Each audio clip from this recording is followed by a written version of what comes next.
and welcome to Back to the Box Office, a show where we compare the biggest movies of 2019 to the biggest movies of 1999. We have a special 4th of July edition this week where we're looking at the box office for Spider-Man Far From Home.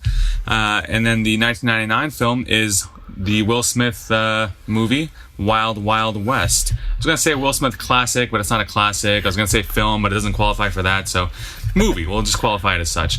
My name is Danny. I'm here as always with Marcus. Yeah, how's it going, everybody? I'm doing well. It's a little warm in here. Yeah. Sweat percolating on my brow as we speak. Well, thank God it's not as hot as it's been previous summers, but yeah, no, I definitely feel it too. Certainly isn't either in temperature or at the box office. Yeah, no, box office is definitely cool right now. I guess we'll jump into the numbers and then we'll kind of talk a little bit of our analysis. So, Spider-Man Far From Home was released July 2nd, 2019. So it technically opened at a $92 million opening, but that's a little bit of a misnomer. So it really opened, or I guess it's, because of the holiday, so it technically opened on a Tuesday. So from Tuesday to Sunday, it opened at $185 million. So that was that whole stretch of time. It opened at 4,600 theaters. It made an average of $19.9 thousand per theaters. And as of right now, as of July 10th, the movie's made $603 million worldwide, and 65% of that is foreign. And on Rotten Tomatoes, the movie has a 90% score. So, now to jump into Wild Wild West, that movie was released June 30th, 1999. It opened at $27 million. I guess what's interesting about this movie is it actually had a lower budget than Far From Home. The budget for Wild Wild West was $170 million. You mean a higher budget? Yeah, higher. Yeah, so it was $10 million higher. So the budget for this was $170 million. Far From Home was $160. Wild Wild West made an average of $8.2 thousand per theaters. And since obviously the movie's already out of theaters now, Wild Wild West, it made $222 million worldwide, and $113 million of that was domestic. And its Rotten Tomatoes score was 17%. So Far From Home 90 and Wild Wild West 17%. Mm-hmm. What's your initial reaction to those numbers, I guess? My initial reaction is that 17% is generous for Wild Wild West, but no, with Spider-Man, I mean, it's not a surprise. It outgrossed Wild Wild West in its entirety in 1 week of release, right, worldwide. Yeah. So, I mean, even basically domestically, it will have already grossed more than Wild Wild West made its entire run by like Friday. Right. So, it's not a surprise. I mean, Will Smith, we've talked about him a couple of times on this podcast, and you didn't have an actor who had a bigger 2-year span between 96 and 97 with Independence Day and Men in Black, both of which came out on 4th of July weekends, both of which were massive box office hits and generally well-received, well-liked movies. So Will Smith was the biggest star that time, probably, what's made it possible to have that kind of a huge budget. I would definitely say from like 95 to 2000, early 2000s, he was the biggest star. Yeah. At least box office. It's just a testament to how much the project itself just was it just wasn't great. I don't know how else to say it, because you had the biggest star in the world pretty much at the peak of his powers, coming off 2 huge successes, and they put so much money behind it. And by all accounts, Barry Sonnenfeld, right, directed it, same director as Men in Black. It was based on IP that was untapped. I mean, it's based on IP, right? It's not original. That's Wild Wild West was the show. It was a show, guess. Yeah, sci-fi show. I don't really know if it was that much of a sci-fi show. I mean, well, also too for Wild Wild West, I think they were also looking at the success of Mission Impossible, and how well that had done with Tom Cruise, because that was also based on the show. Yeah, that's a good point. So I think that they kind of had that whole thing kind of accumulate. I mean, on paper, the movie doesn't, like you were saying, it doesn't sound terrible on paper. Yeah, on paper, it's all execution for this movie. Because with Will Smith and Kevin Kline, I mean, that pairing is probably, it's a lot different than Tommy Lee Jones with Will Smith, because Tommy Lee Jones, and when they were Men in Black, he was, the kind of old veteran, kind of cop, tough guy. And Kevin Kline is just so artsy, and it came off like that in the movie. And I didn't actually dislike that pairing of them, but no, they had good chemistry. I like both those actors. I really am a big Kevin Kline fan. I Selma Hayek too at the time. In my adolescent fantasies. There were two women. There was Selma Hayek and Margaret Thatcher, kind of, you know, side by side there. So there was a lot. It had a lot going for it. This movie. Well, Selma Hayek too. I mean, because at that time, where was she in her career in '99? Like, was she? I mean, she wasn't an A-list celebrity yet, was I don't know. I don't know about A-list. I think she was maybe on the right. I mean, what she had done. What's the Robert Rodriguez, or is it Desperado with Antonio Banderas? Okay. She had done that. I knew her more so from. Was she in Zorro? The Mask of Zorro? No, that was Catherine Zeta. Oh yeah, that's right. Catherine Zeta. She was. I knew her from Fools Rush In, the Matthew Perry, Selma Hayek romantic comedy. So that's kind of. She gives birth at the Arizona. Hoover Dam. Yeah, that's right. Oh Yeah, gosh, I forgot that movie came first. You know, I like Selma Hayek. I like that movie, Fools Rush. It wasn't. It's leading up to her peak, which was Frida, probably. Yeah, because what year was Frida? Like, is that early thousands? I want to say 2002 or 3. Okay. I'm not sure. But, you know, so you had in the set, you had a bunch of, you know, Will Smith top of his game. I mean, Kevin Kline's just a reliable stalwart at that point. He's a fantastic character actor. He worked well. And then a rising star in Selma Hayek. And you had a proven director, and everything just went off the rails with this project. I mean, I think it just wasn't. No one's heart was in it. They even had a Will Smith song. Have you heard the Wild Wild West song? Yeah, of course. Who hasn't? The Wild Wild West. Yeah. I actually kind of like that. You know, I'll be honest with this movie, and I mean, we talked about this before we recorded. Like, I actually kind of liked Wild Wild West. Like, I mean, when that movie came out, you know, I was probably by the time it came out on VHS, because I know that's for sure how I watched it. Yeah, I was like 9 or 10. So that was, I mean, it wasn't one of those movies where I had watched it, you know, 200 times over the course of, you know, being 10 to whatever, 13. Yeah. But I watched it at least a dozen times. And, you know, there's things I kind of liked about it. I mean, I didn't hate it. I mean, I thought it was weird that, you know, there's a lot of drag in it. There's a lot of drag. There's a lot of like. Because Kevin Kline and Will Smith are both in drag. And if I'm not mistaken, I think Kevin Kline's in drag twice. I remember the scene. I think they're on a train and they're talking about which fake boob feels more real. Kevin Kline's asking Will Smith for him to feel his, and there's not a weird humor like that. This is a movie written by perverts. Yeah, there's some perverse element to it that I don't quite understand why it fits in. Well, do you remember?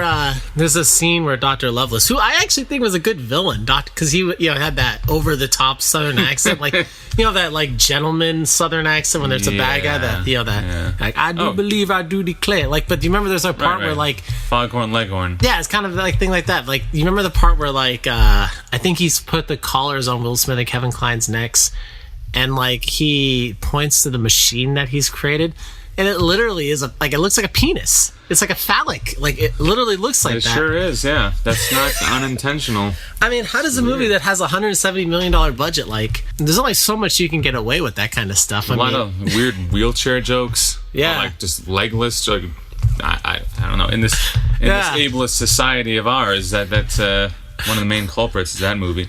Then do you remember, what's his name? Buffalo Bill? Where he's got that, like, that literal, like, gosh, what do you call that? Like, it was like a hearing device, but like his ear, like the side of his head looked like it had like exploded.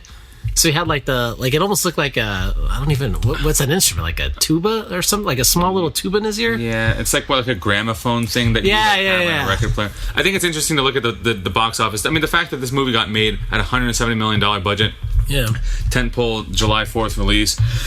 I think the box office, everyone agrees, underwhelmed because it just wasn't a strong picture, but like I think it's the prime example of something that's not going to get made today, and it's interesting to look at it from the perspective of the Rock project that just got pulled from Universal. I think it's called Red Hour. Oh, so did that get dropped by Universal and now it's getting picked up by Netflix? Yeah, it got picked up by Netflix, and I think the reason Universal dropped it is because the budget was too high, and then whatever the cost was for The Rock. Because it's supposed to star The Rock, Gal Gadot, and Ryan Reynolds. So you got, pretty big actors there. I think The Rock was supposed to get something like 30% of the back end.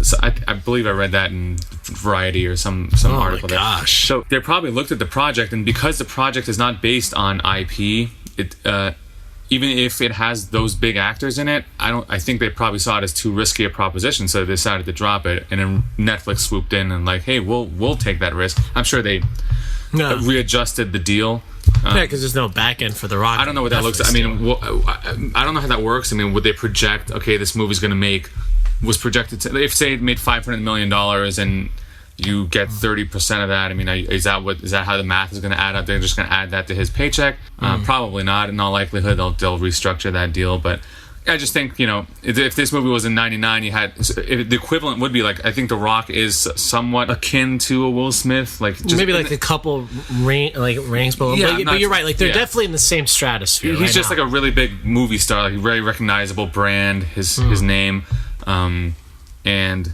big movie, not necessarily based on well-known IP, and that one got made, and this one got pulled, and I think that's pretty telling as to where we are. Well, I think you're right. I mean, we haven't really even necessarily talked about it a ton, like in this whole show so far, like all the back to the box offices. And that is, basically the concept of, especially in the 90s and earlier, you could have a big budget film like this get made that wasn't based on anything original, or wasn't based on anything pre-existing. It was totally original. And it's hard. I mean, I would have to really think about what year did that whole paradigm change, that a big budget film had to be based on an IP in order for it to be made. But certainly, by today's standpoint, if a movie came out that had almost a $200 million budget that was totally original, I mean, that's few and far between. I think it's like Christopher Nolan. I think he's the only one that's yeah, he might be. I'm trying to think of what was the last $200 million movie that came out that wasn't based on anything. I can't even think of one. I think maybe Avatar or Inception. I guess Inception. Like Interstellar, and I don't know what the budget was at, but I think it's around there. The only ones I can think of are Chris Nolan. Yeah, I mean that's where it's the power of the movie star versus the power of the intellectual property. And in the 90s, where the era of the movie star, as was Hollywood history to that point. And today it's not. I mean, The Rock is as close as we have to a bona fide movie star. Like that wasn't a holdover from the 90s era, like the Tom Cruises and Will Smiths of the world. And because The Rock, I would say he's definitely in thousands in 2010, whatever you call this decade, the 10s. Yeah, I mean, and look at what The Rock's done. I think we must have talked about this before, where like his box office. I think we talked about a little about Chris Hemsworth, where like The Rock, he's successful when he has movies that are part of like established franchises, like Fast and Furious, or I think G.I. Joe was a marginal success. But when you see it, like Jumanji, you see Skyscraper, or you see San Andreas, or things like of that nature, it's just not. He isn't the draw. It's whatever the movie is. Yes, so. I mean, I think that for example, like the last Jumanji movie. I mean, if you had swapped out The Rock for Chris Hemsworth, maybe Chris Hemsworth a bad example, but if you're able to swap out The Rock with somebody else, that movie still might have made a lot of money. Maybe not as much. Yeah. There's probably a bump with The Rock. There is a bump with The Rock, but it's not like it's only because of Rock. Whereas, you look at a film like, Independence Day. Could you imagine if instead of Will Smith being in the first one, they cast Jim Carrey? Jim Carrey. For some reason, I was thinking Dana Carvey. Oh. I have no idea why. Oh my gosh, that would be what a pairing that would be. Dana Carvey and Jeff Goldblum and fighting aliens.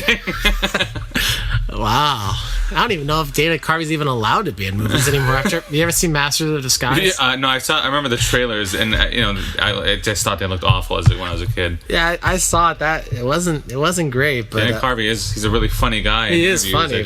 Maybe not a great movie actor, but he's definitely not a. I don't know, but I mean, look at Spider-Man. I mean, it's in a summer that mostly the narrative has been, things have been taking a back seat. Things have been not as successful as we thought they would be.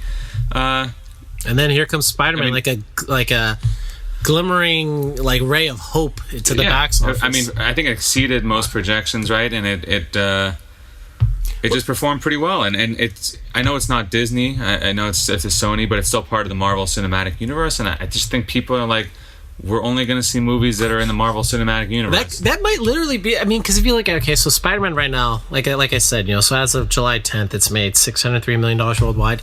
Within a couple days, Spider-Man is going to overtake Toy Story 4 in the box office. Spider-Man's already made $600 million. Yeah, Far From Home. Yeah, it's already made over. Well, because it got released in some countries like a week earlier than the U.S.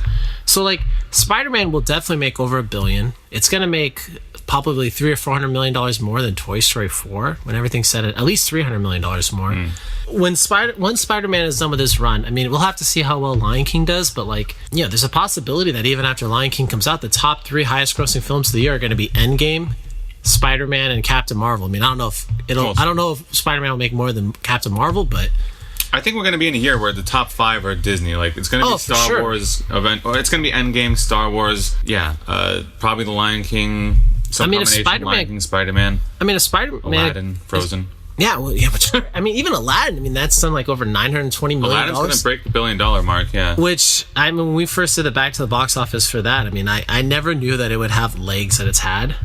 It's done really well, and I also didn't know when we recorded that Aladdin back to the box office, I never would have imagined that Toy Story would have like cooled down so much, because I think that's at like $650 million worldwide, and I mean, well, one thing, well, I mean, I guess we don't want to go too off topic, but you know, basically one thing that really helped out Spider-Man a lot is that it's done really well internationally. I mean, I think I wrote down the numbers. It was like 65% of its total gross has been foreign. It has a lot of money left to make. I think it was over $100 million in China, right? It opened really big. It opened in China a week earlier, so.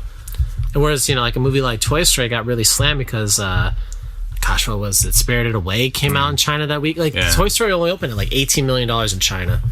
The box office, they have to look at Spider-Man and say, wow, like, we're so grateful. And I mean, if you're a person, if that's your job, I mean, this isn't we don't get paid by the studios or anything, but if you're a person that works in like movie theater chains or the industry itself, next year is probably going to be, you know, a little panicky, because next year I don't even know if there's any Marvel movies coming out, MCU films. I think maybe it's like the Eternals or something comes out in the end of 2020, I think. So you have to think to yourself like, okay, this year, like, all these movies underperformed, and the only movies that really did really well were the Marvel films and then Aladdin. Like, next year, if we don't have those things, I don't know. I mean, it's going to be interesting to see. I mean, I guess their hope is that Mulan is going to make $800 million in China, and then maybe if it makes $350 domestic, they'll say, hey, we can live with that result. But I think that might be a big. I mean, you know, the trailer dropped. It looked decent to me. I'm not a fan of the original of the cartoon. Yeah, I didn't really. This looked cool. Well, I know from a movie like Mulan, I mean, that will probably do really well in China. I think. I mean, unless they have ghosts in it and it's banned in China. Unless something weird like that happens. Well, they could. I mean, I guess maybe they don't want people appropriating their stories, and they see that Disney is doing that. I mean, it's still an American product that they're telling a Chinese story. Who knows? Who knows what the reaction is going to be? Yeah, that's true. But yeah, I mean, I don't know. I mean, for Spider-Man, I really was surprised at how well it's done. And, you know, there's even a little bit of an element that I've been thinking of, like, do we have any kind of Spider-Man fatigue? I mean, if you think about it, since July of 2017, when Homecoming came out, you had Homecoming in 17, then Spider-Man was in Infinity War in 18, then Venom came out in 18, then Into the Spider-Verse came out in 18, and then Spider-Man was in Endgame, and now Spider-Man's Far From Home. He's been in 6 movies in 2 years. We've seen Spider-Man. Well, I mean, maybe people are like, well, Venom is in Spider-Man. Okay, fine. So he's in the Spider-Man universe. That's a heck of a lot of Spider-Man. That's a lot of Spider-Man. Well, the box office indicates that we have not reached the tipping point for Spider-Man. When everything's the highest grossing Spider-Man movie as of right now was Homecoming, unadjusted for inflation. It's either like that's really on par with the first one. I mean, I had to double check it, but like they're right on par with one another. But this one is definitely going to make more than that, because I think Homecoming made like $880 worldwide in its total release. I mean, this film, Far From Home, was going to surpass $880 probably within a week. I mean, I guess that there is still this Spider-Man itch. I mean, Sony is literally surviving now off of Spider-Man when it comes to the box office. It makes sense why they pushed it forward, that Disney didn't want this movie to release this year, because they didn't want to have to, at least at this time, because they didn't want to have to advertise a movie that was post-Endgame prior to Endgame. But Sony pushed it because they need something on their books, and you can see why. I wonder when they're going to have the next. I mean, I can't imagine it would be earlier than like 2022, maybe 2021. Spider-Man? Yeah. Well, I think that the Morbius movie, I think that comes out next year. Oh. So I think it's gonna have Jared Leto as that vampire guy, and I think the Tom Hardy Venom sequel, I thought I saw that it was listed for 2021. I don't know. I mean, I also heard something when Venom came out that there was like 5 Spider-Man spin-off movies planned. There was like Kraven the Hunter. There was what were they called? There was I don't know if it was a Gwen Stacy. There was like 5 movies planned. I remember hearing that. Morbius was one and Kraven the Hunter was one. Yeah, I mean, I think they're eventually going to burn out all the material. But yeah, I guess if Sony's got to do something when Men in Black 4 doesn't do well. So they're better off sticking us to Spider-Man over that. I agree. Yeah, every year than another Men in Black. I think we can all agree that franchise is sick of forking it. Yeah. Is definitely done. And now that even Rip Torn's dead too, it's like, I mean, maybe you should just stay away from it anyways. Yeah, because that was what they considered when they made this. He wasn't in it, right? He didn't have any. No, because Rip Torn's only in the first 2. Right. Yeah, too bad. Yeah, they didn't have him in this. Yeah, rest in peace, Rip Torn. So what? I guess What were your overall thoughts of the two? Do you want to go through not Men in Black, Wild Wild West first, or Spider-Man? I think I kind of already said my piece on Wild Wild West. Let's talk about Spider-Man. It's more relevant. It's that's fine. What people want to hear about. I enjoyed Spider-Man a lot. Actually, I was a fan of Homecoming, and I don't know if it surpasses it in my mind. But I definitely I enjoyed the vacation aspect of the movie. I think it's very true to they struck the right chord when they cast Tom Holland. I think he's a really great Spider-Man, the best of the 3 that we've had so far on screen. Ooh, better than Tobey? He's much better than Tobey Maguire. Tobey Maguire. Love Tobey. I love Spider-Man too, but he's too old especially in the first one. He does not look like a high school kid. He doesn't play a nerd well. He just kind of, I don't know. There's something off-putting about. I think maybe it's my perception of Tobey Maguire as a person that I project onto his portrayal of Spider-Man. Wait, so you don't like Tobey the man? I don't know Tobey the man. I think that there's I think that there's some narratives out there about Tobey Maguire that cast him in an unsavory light, and that possibly has impacted his position in Hollywood as an actor, given the roles he has or has not gotten. And he's a fine actor. I mean, he's a talented actor. I just don't know how much I personally enjoy watching him. I mean, I will definitely say that, like, in Tobey Maguire's, like, acting prime, when you had the movies like Seabiscuit and Spider-Man's and I know other things. Rules. I mean, there was a little bit of an element where he kind of came off like a douchebag. I could kind of see what you're saying, but I don't know, I really do love Tobey. Well, but where would you put Far From Home? I mean, you don't have to necessarily rank every Spider-Man movie you've ever seen, but, like, your initial reaction was, where would you put this and all the Spider-Mans that you've seen? I think Spider-Man 2 is number 1 for me. Okay. With Dr. Ock, mostly because of Octavius, who was fantastic, Alfred Molina. Yeah. And then I would say Spider-Man Into the Spider-Verse, and then I would say Far From Home was probably, like, Far From Home and Homecoming are like you put that above 3A, 3B, but I'd probably above Spider-Man 1? Yeah.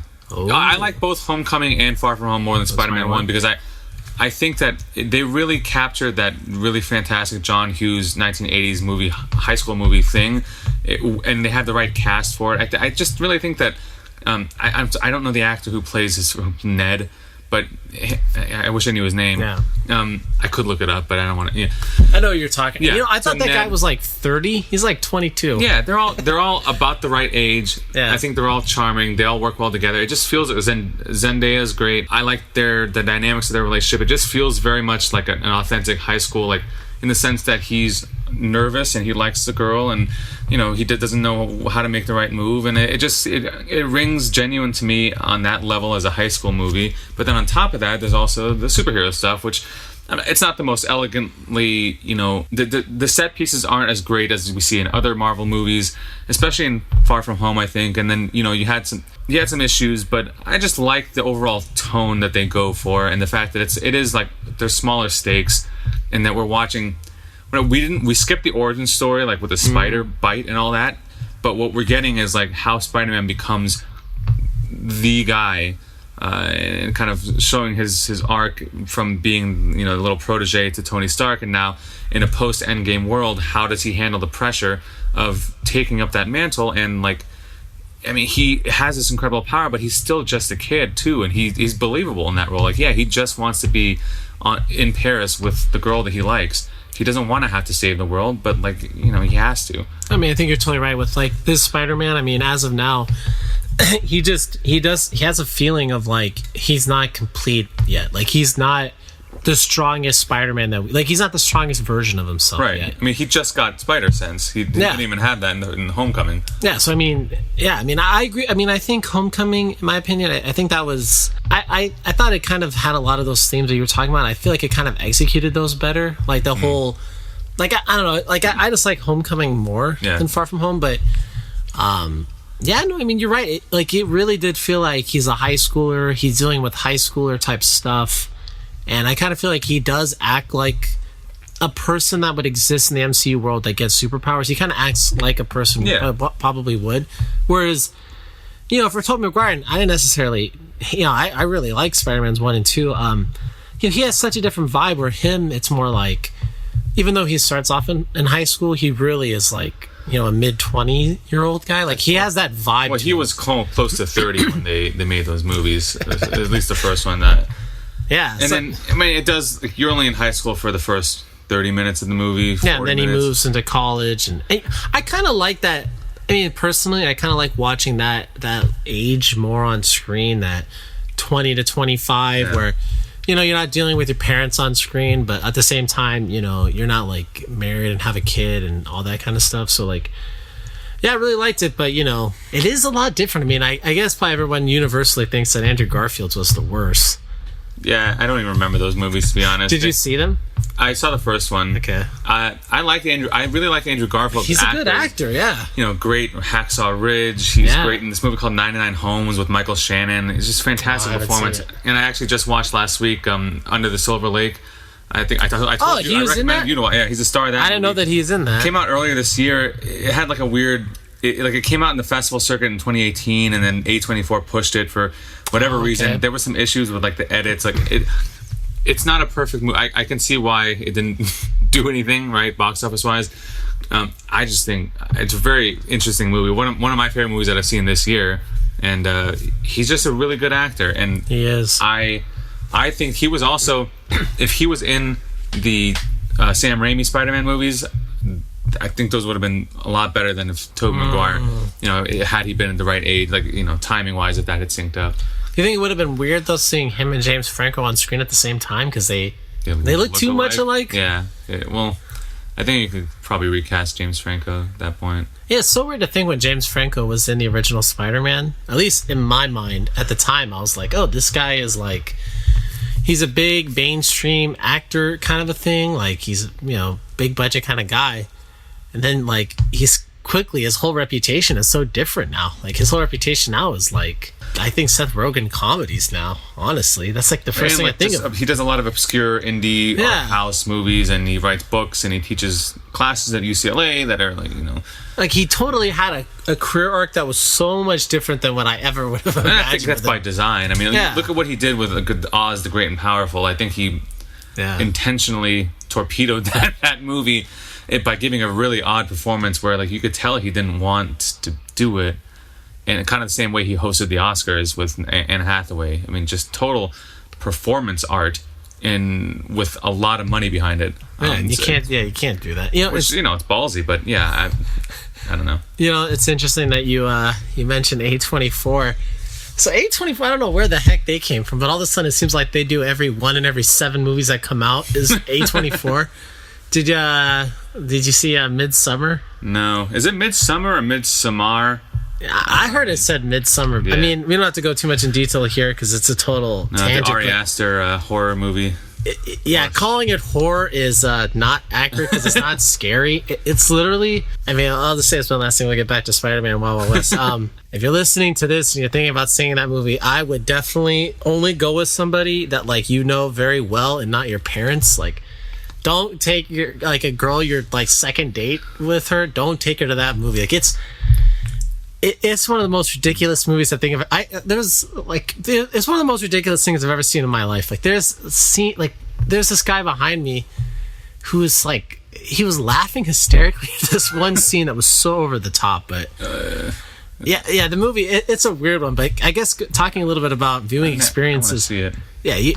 Yeah, you should see it. I think your normal person, I don't know, your normal movie going audience that sees one movie a month, don't make Midsommar your one movie. Don't make that the movie. Don't for your July movie, don't make that it. Yeah, go see Lion King or Spider-Man. But dude, when I saw Far From Home, so I saw it with James, and like, dude, there was this like, you know, I don't want to be like discriminatory, but there was a man, he wasn't a midget, but he was near midget size. And dude, like 40 minutes into the movie, he just started smacking his lips so loud that like I actually thought I was gonna like fight him, and that really ruined, I think, the movie experience. I had to tell a manager, they had to tell him to stop twice. Like, it got me so frustrated. I had to move from the guy. Like, it really made the movie experience like very unenjoyable. So how much of it, because you didn't like the movie, how much of your dislike would you attribute to this lip smacking little person, little man, versus the actual movie itself? You know, he was pot belly and bearded too. He was very It dwarfish. sounds somewhat like you're describing an elf. You know, because I think my initial reaction for Far From Home, I think I gave it like a 2 to 3. I think that guy that's on a scale out of 10. Yeah, by the way, scale out of 10, that's just abysmal. Yeah.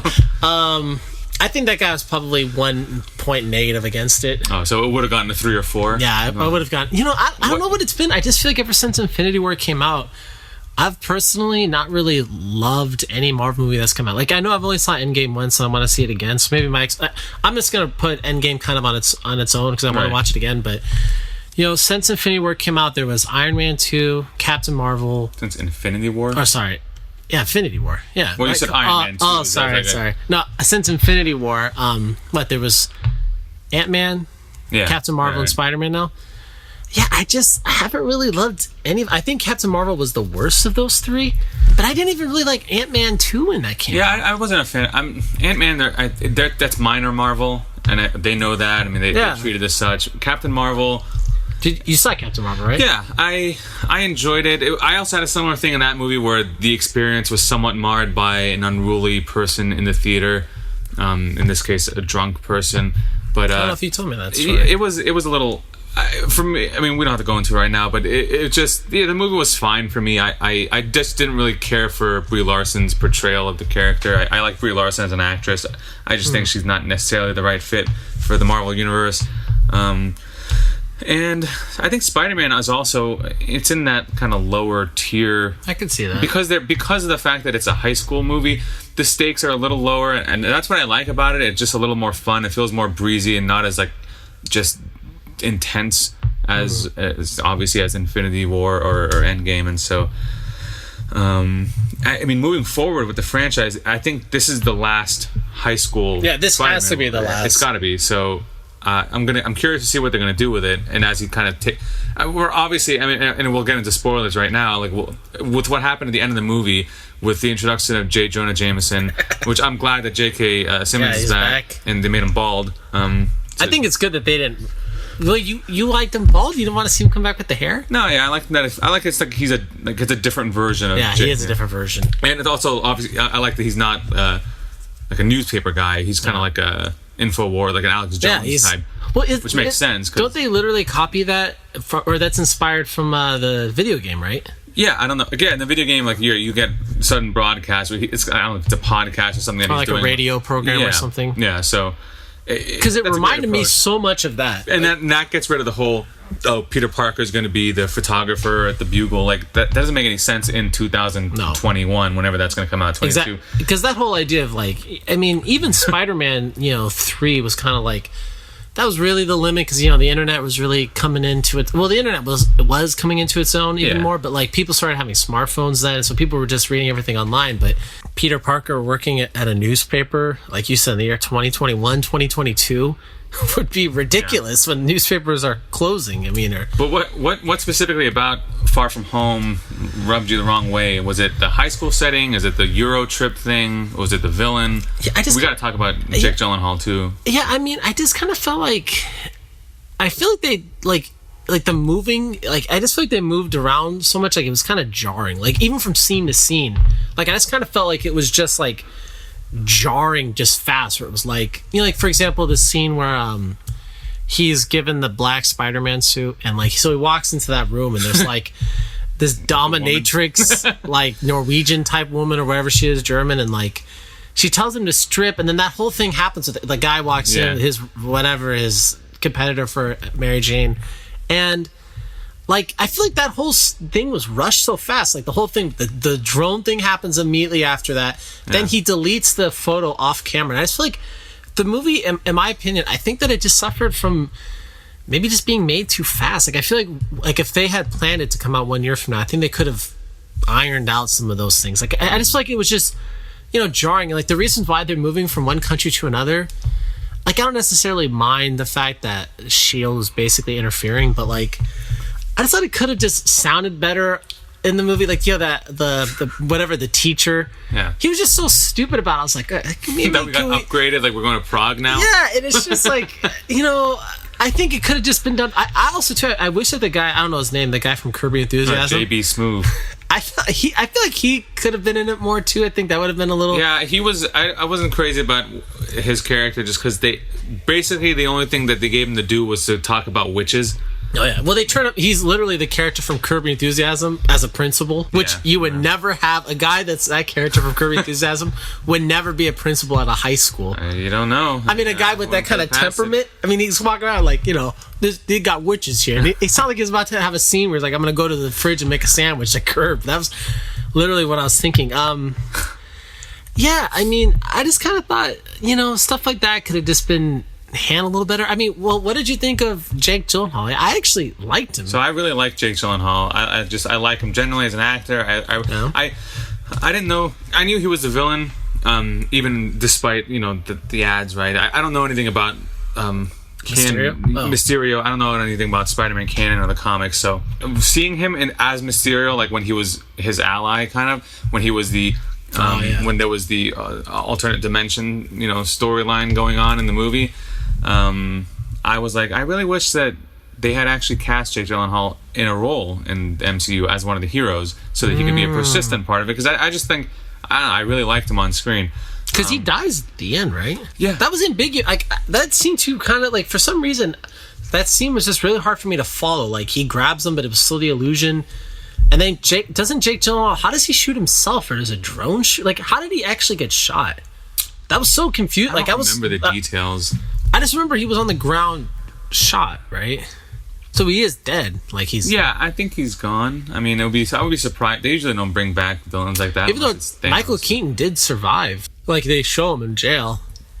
But that's true. I don't know. I liked him. I liked the turn. You know, I'm glad that it wasn't actually, there weren't elementals. I mean, if that was real, I think that would have been kind of dumb. I think it's really interesting that they were drones and that it was like this whole just projection thing. Yeah, it's somewhat like a meta commentary on the nature of filmmaking, and it's particularly these kind of movies, because that's essentially what he's doing.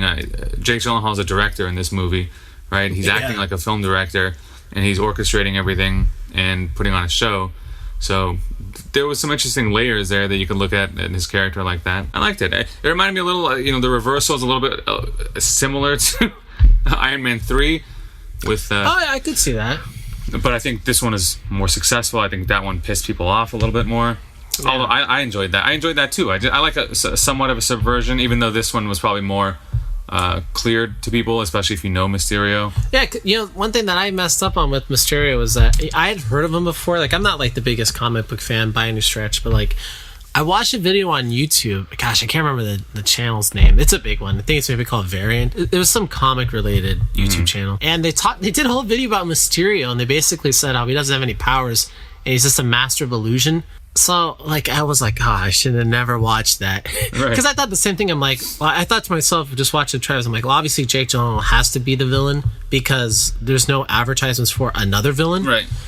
So, the only thing I was like thinking about during the movie is that I knew Jake Gyllenhaal was the villain, but, like, I was thinking, like, oh, maybe if he is from another dimension, maybe he really does have powers, and that was going to be, like, you know, he's obviously going to be the villain, but Then it just being the illusions. And I will say there was the scene where like he, I guess when he causes Spider-Man to get hit by the train. Yeah, I really liked that. That was cool. Like when they're in that building and he's when he's just being his senses are being overloaded by the illusions that he's putting together, right? Yeah, that scene.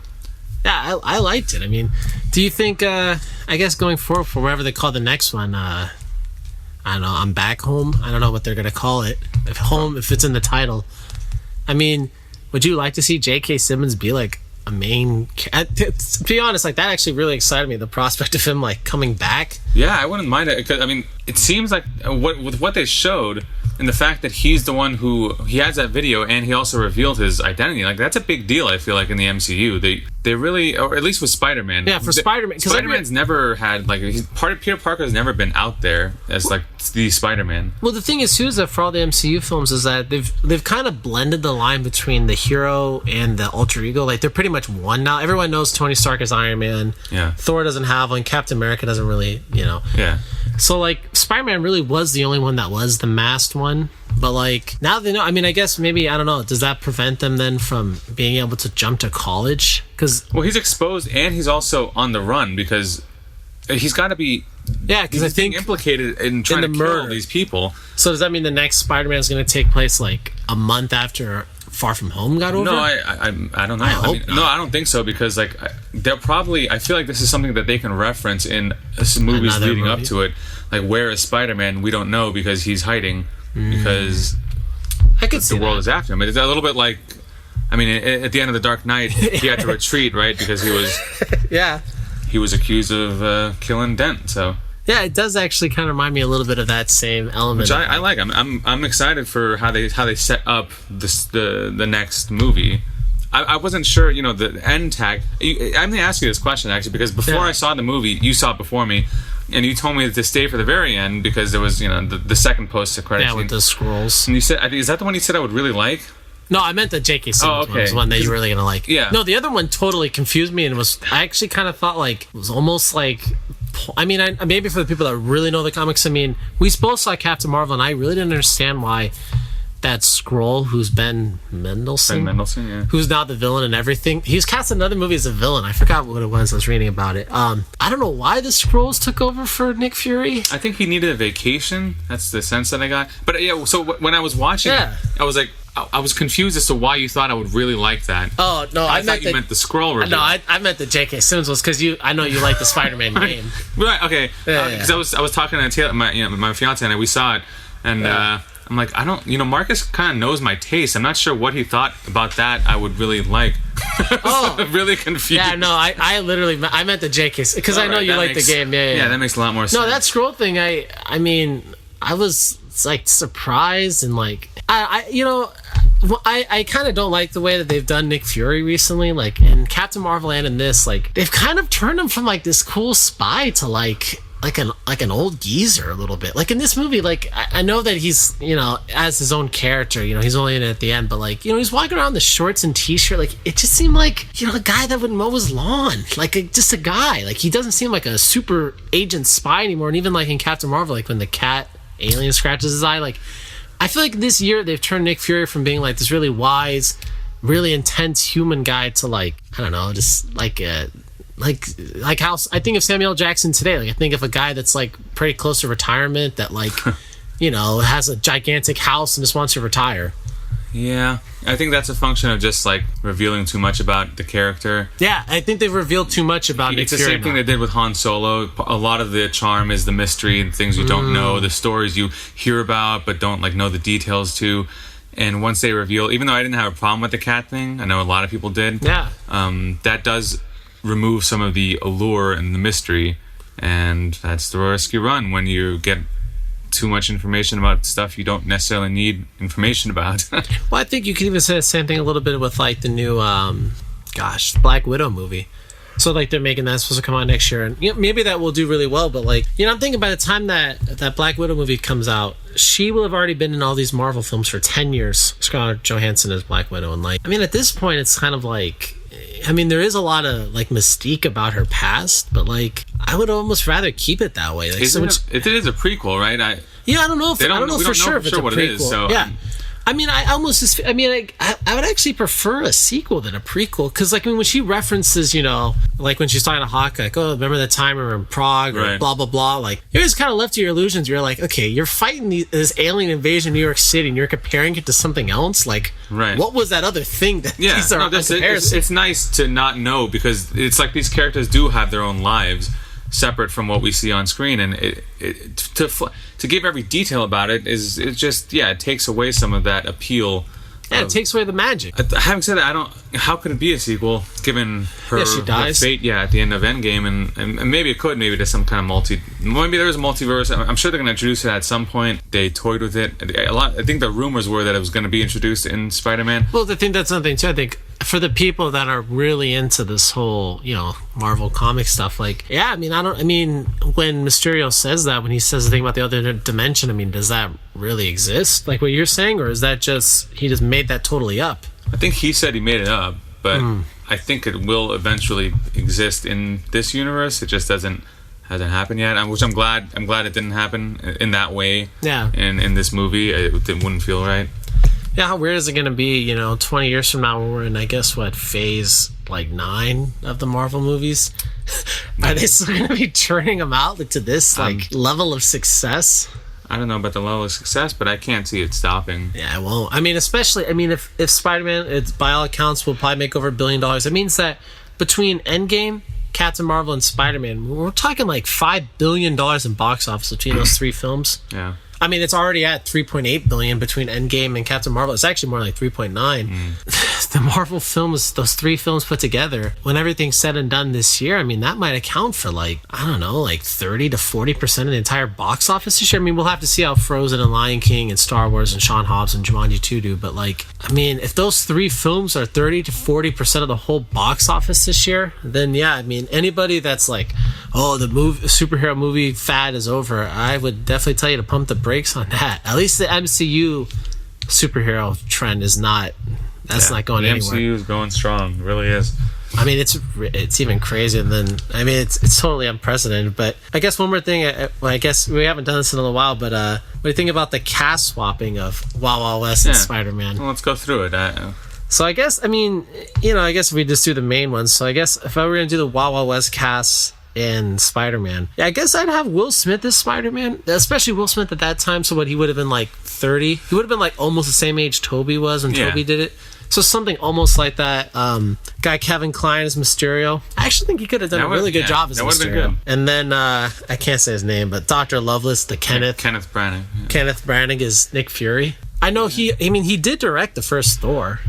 Yeah, he is part of the MCU. He is a part of it anyways, but that's why I had those Shakespearean overtones. And then I guess apparently he was the voiceover in the beginning of Infinity War, when the Asgardians are on their ship. Oh, yeah, that was, I guess, his voice. I don't know, but which of those ones do you think would have actually made Far From Home better? I guess you really couldn't swap out Tom Holland. I mean, because even Tom Holland, I think now he's 22, 23. Yeah. So you couldn't. There's no way you could have done Will Smith in 1999 or 1999 Will Smith as Spider-Man today. After all those films where he's an adult, you couldn't do it. Yeah, no, that wouldn't have worked. But Kevin Kline is Mysterio. Kevin Kline. Yeah. 99 99 Kevin Kline? Yeah, it definitely wouldn't have been as good, but he could have pulled it off, I guess. I feel like it would have been a totally different character. I would have almost liked to see him grow back that goatee that he had in A Fish Called Wanda. That was a goatee he had, right? Or a mustache? I think it was a mustache. Was it a mustache? I don't remember. I feel like that would have been kind of interesting. Yeah, he's had a lot of different facial hair and different kind of, he plays a really great Italian, man, like a New York Italian guy, and I Love You to Death. And then he played a really convincing French man in French Kiss, Meg Ryan. He's a really versatile actor. I really like Kevin Kline. I don't think he gets his due. No, he absolutely hasn't and doesn't. He won an Oscar for A Fish Called Wanda, but it was supporting, and I think it was it's very rare to win an Oscar for a comedy like that. But he's a great actor. He's a fine I kind of wish Kevin Kline had it's so crazy because obviously he's made so much more money than I've ever made, and he's super successful. But I almost feel with his talent, I almost feel his agent left things on the table. I feel like Kevin Kline could have become a bigger actor than he was. Like who's a good comp for him? Like like a contemporary of his that should have had his career. Oh, you mean like Kevin Kline should have? You mean like Kevin Kline should have been more popular? Yeah. Like, so if say, I don't know how old Kevin Kline is, but I think he's got to be like 60. Is he around the same age as Tom Hanks? Like, were they competing for roles? I guess, yeah. Maybe he's a little older. I don't know. But that's what I mean. Like, I wonder who it is. Like, was he competing for roles with? I don't think it would be Tommy Lee Jones, but because they occupy such different, like, they're just such different personas on screen. I think Tom Hanks might actually be a good comp because Tom Hanks is also, he just has an air of likability and like freshness and vibrancy on screen, which I think that Kevin Kline has. Yeah, I don't know who the comp, but it's an interesting. So Kevin Kline, he's 71. No, he's older than Tom Hanks. So who would have been? I don't know. Who's an early actor who's in their 70s like now? Michael Douglas. But even then, I feel like they're so. Like, could you imagine Kevin Kline in a movie like The Game? Yeah, a little bit. Yeah, I wonder. I could see that. I wonder if, like, I think that's a good way to look at it. Like, what if you can swap Kevin Kline into a role of another actor? Like, can I see him in a Fatal Attraction in the 80s? Yeah, I could have seen that. I don't think it would have necessarily been as, but yeah, I think I could see those two. Like, should Kevin Kline have had a career more like Michael Douglas's? No. I guess you can compare the two and have a debate about whose career has been better. Pretty sure Michael Douglas is a bigger movie star. He is all around, and he's a great actor. Yeah, too. he's great. Maybe like, what do you think about even like Sean Penn? Like, do you feel like? Yeah, I think Kevin Kline's better than Sean Penn. I don't know if he's better. They're very different. I just think. I guess what we're saying is that I think Kevin Kline has had far greater potential than what was realized. Not saying that he's like disappointment, because he's done fantastic work, and I don't think he has any regrets necessarily. But I think there's more work out there for Kevin Kline. Yeah, that's why I feel like. I really like him a lot. He's almost like the basketball comparison would maybe be like Tracy McGrady, something like that, where it's like, obviously won an Academy Award. He's a big star, but like, Tracy McGrady left a lot in his career. He never won a championship. He didn't really do jack. But like, right. Kevin Kline, it's like, it's sad to see that he doesn't. Like, if you tell your average person on the street, you talk to them about Kevin Kline, I don't even know what movie a lot of people would even recognize him from. A lot of people haven't seen A Fish Called Wanda. Yeah. And a lot of people, even if you say Beauty and the Beast, he was a side character. Yeah, that's where kids would probably know him from, as like Belle's father. They definitely don't know. There's no reason for them to know Kevin Kline necessarily, unless they're watching, French Kiss or Pirates of Penzance. I think he was in when he was really young. Yeah, so, for a lot of people, you... In and out. Yeah, you'd have to go through a lot of movies before you get to him, and I think that's a little sad, to be honest. He really is... now he's, 71, so he's, this is him. He's not going to probably have some huge breakout role at 70. He doesn't need a breakout role. He's pretty well established. Yeah. Dave is such a great movie. Maybe that's his... do you think if Johnny Depp didn't have the Pirates films that really catapulted him, do you think Johnny Depp could have had a career similar to the way we think about Kevin Kline? I think Johnny Depp was, even before Pirates, was already bigger than Kevin Kline? Because he was like a sex icon. I could see that. And because he was just a leading man. He was a strong leading man in Hollywood. And offbeat. He was great. Not even post Pirates, because I think after Pirates 1, he still had that really fantastic, like, quirky charm before it veered into like the kind of slovenly, monstrous drunk thing that the early 2010s into now.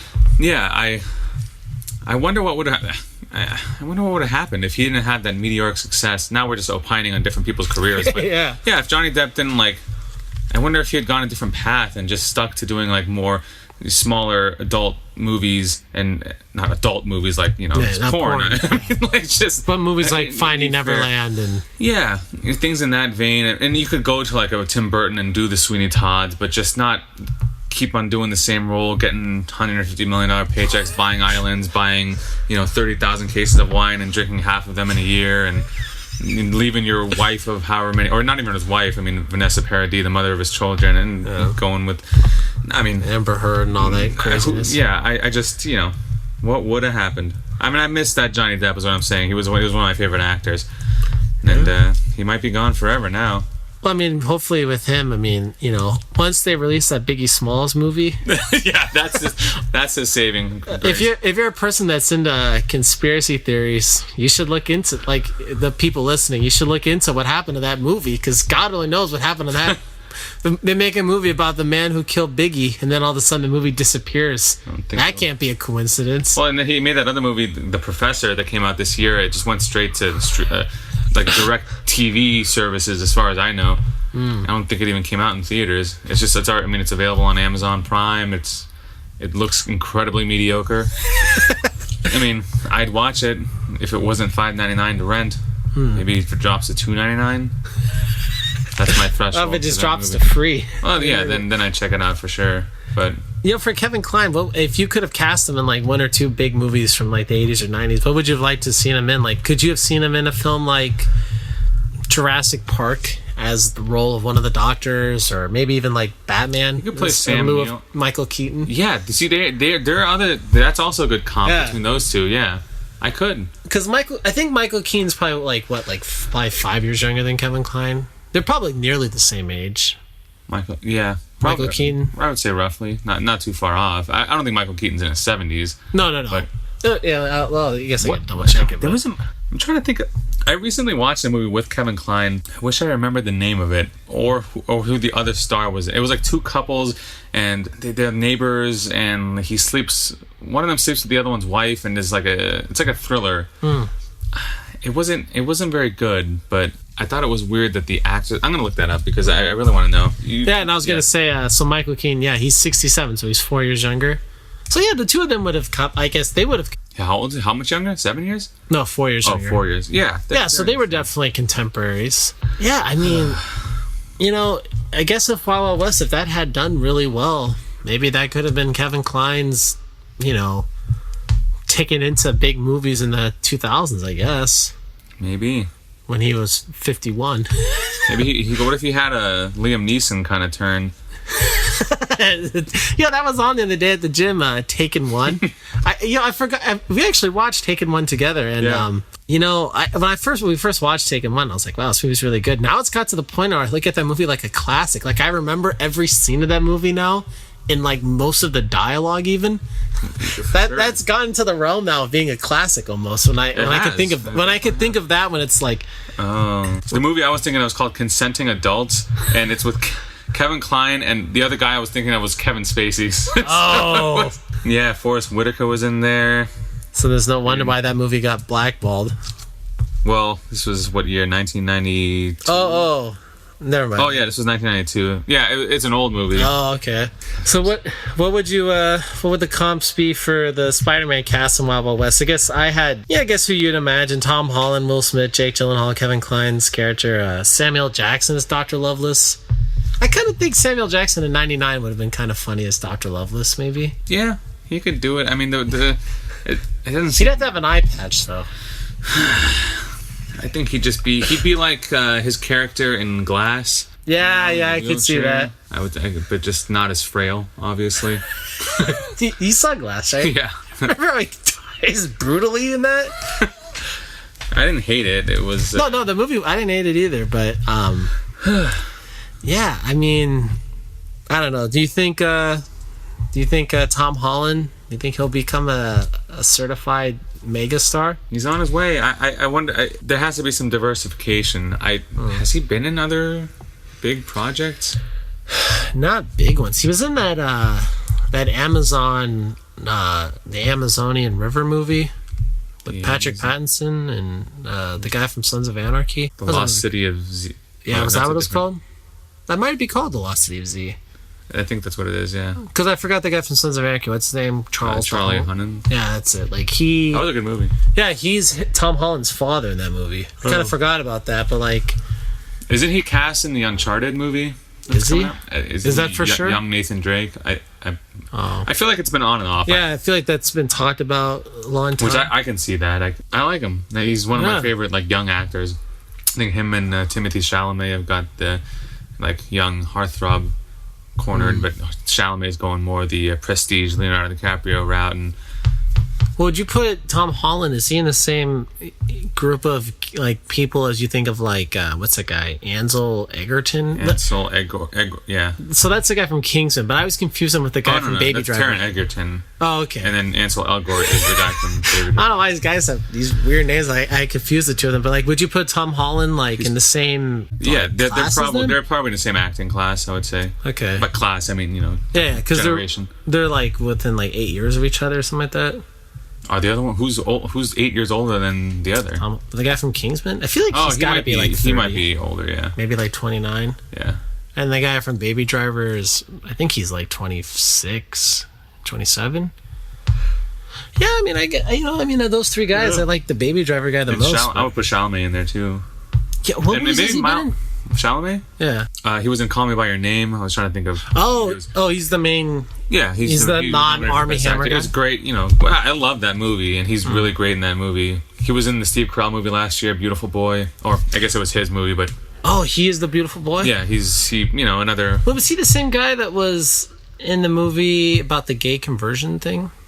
No, that's another one in that same category. That's Lucas Hedges. He was in Manchester by the Sea and then Lady Bird. Actually, him and Chalamet are both in Lady Bird. Okay. In my mind. So this is this generation of actors. I mean, they actually are kind of similar. Yeah. In a way, I guess it would be difficult to because is that the same guy that was in oh my gosh, the Jonah Hill 90s movie, mid 90s? Lucas, yes, he played his brother. He played the older brother in that movie. Oh, okay. Lucas Hedges. Wow.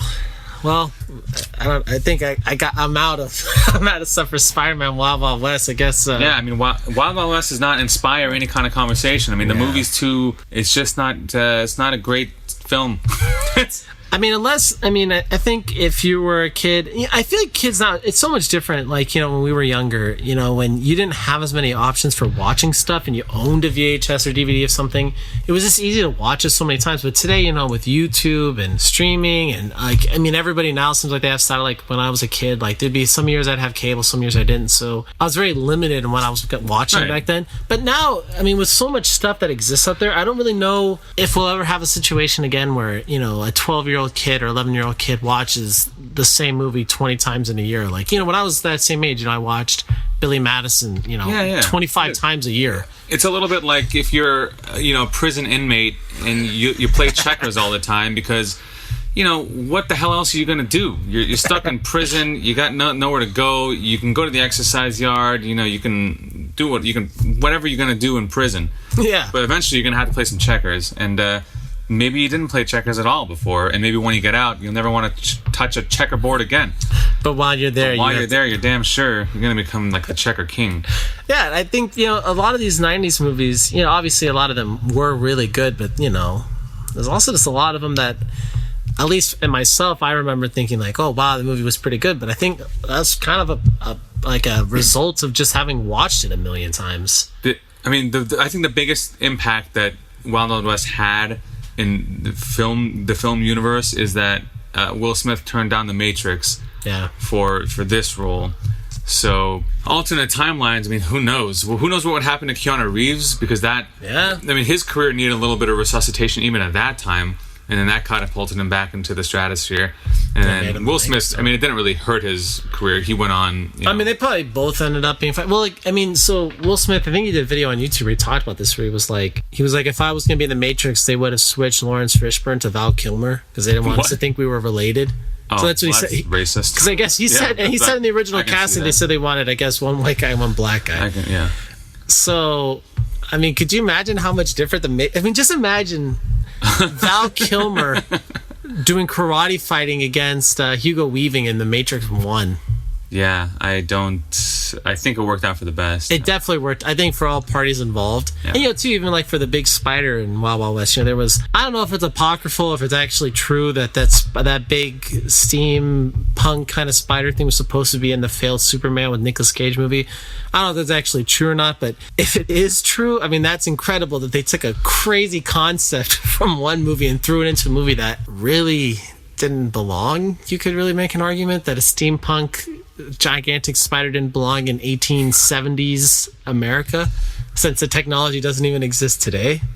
Yeah, no, well, it was sci-fi, I suppose, right? So Yeah, but that movie though, it's so weird because like with Wild Wild West, I mean, like the film itself is not really sci-fi.